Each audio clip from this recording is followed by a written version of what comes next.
السلام علیکم ورحمۃ اللہ وبرکاتہ۔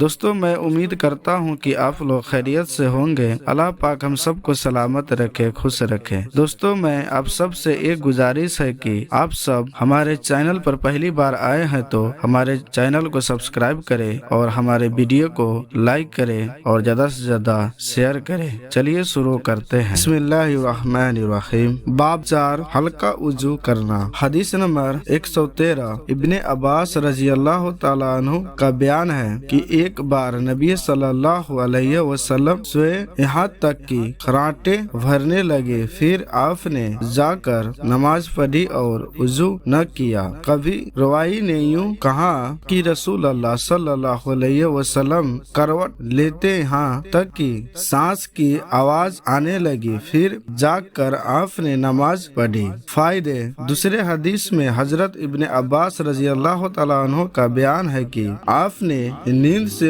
اٹھ کر پانی سے بھرے ہوئے ایک پرانے مشکیزے سے ہلکا سا وضو کیا، یعنی وضو کے حصوں پر زیادہ پانی نہیں ڈالا۔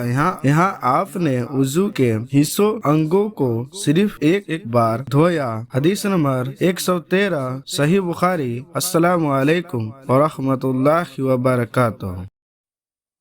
اللهم صل على محمد وعلى آل محمد كما صليت على إبراهيم وعلى آل إبراهيم إنك حميد مجيد اللهم بارك على محمد وعلى آل محمد كما باركت على إبراهيم وعلى آل إبراهيم إنك حميد مجيد